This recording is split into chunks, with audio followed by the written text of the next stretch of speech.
So what is an IMDG? So the key words here are being in memory and a grid.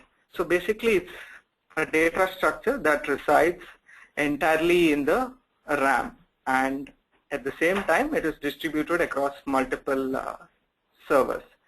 So the in-memory data grid does not access data directly from the disk. So this way it enables higher throughput and lower latency. So what is so good about being in memory? So as we all know, memory is fast in comparison to disk. So how fast?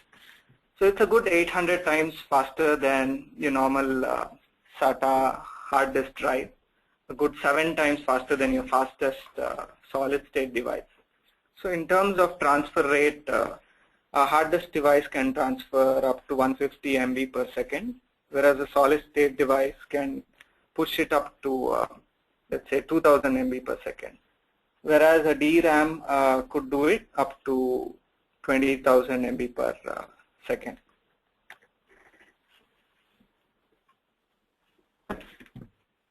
So with the capabilities of RAM being fast, do we have any shortcomings with memory? To identify a few, the two areas we would need to look upon is the limited capacity to address. So basically, we do not have the liberty of unlimited space when it comes to RAM. And if you have a single server resource, that may not lead to data reliability. So essentially what I'm saying here is, if you would want to store large volumes of data, you might be confined to the limited capacity of address, and you might run out of space.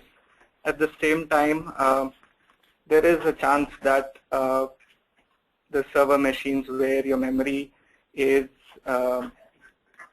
structured, it might go down and it might lead to a single point of failure. So now let's see what IMDG brings to the table. So how are we going to capitalize on the features of being in memory, and how are we going to overcome the shortcomings? So I could go ahead and do a vertical scaling. So I could have 1 TB of memory in order to increase the address space to store data. So that could be one solution now that memory has become affordable. So the DRAM costs have gone down by like 30% every 12 months. But it's still a single point of failure if you're going to have only one single piece of server infrastructure. How about we do horizontal scaling? So we have multiple in-memory instances hosted across our commodity hardware, where theoretically they would expand to infinite space of memory storage. So what exactly is the commodity hardware? So commodity hardware is an average set of computing resources that forms a server architecture and production systems.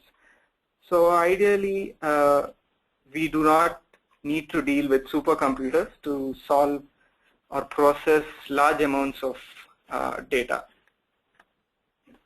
Okay, now that we have horizontal scaling in place within memory instances, one thing they would need to do well is to communicate among themselves across the network. So to aid this, the network has got better and faster over the years.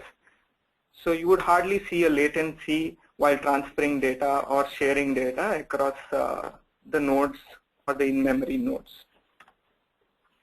To sum it up, being in memory, I'm able to scale up or down. I'm able to add new nodes, increase the capacity, thus avoiding a single point of failure.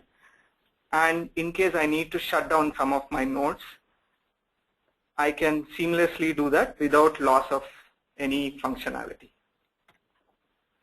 So all said and done, I have a working server infrastructure using IMDG. how about the interfacing? As an application developer, how easy is it for me to interact with the data that resides in the IMDG? So IMDG provides you a map-like data structure.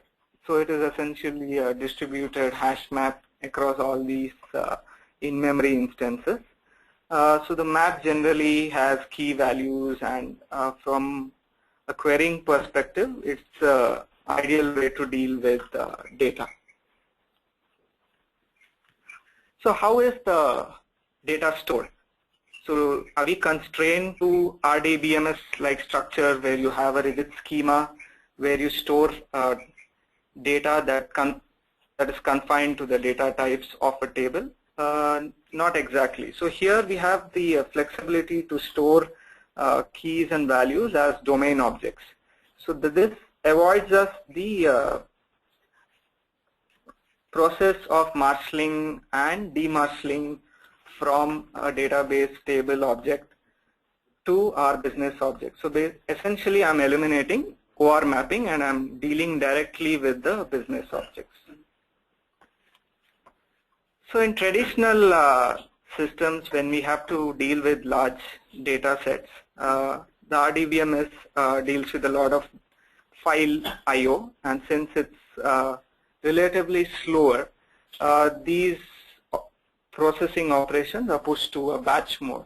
So the batch mode runs at a regular intervals or at fixed intervals, and this would effectively have the business decision to the customer only at fixed intervals.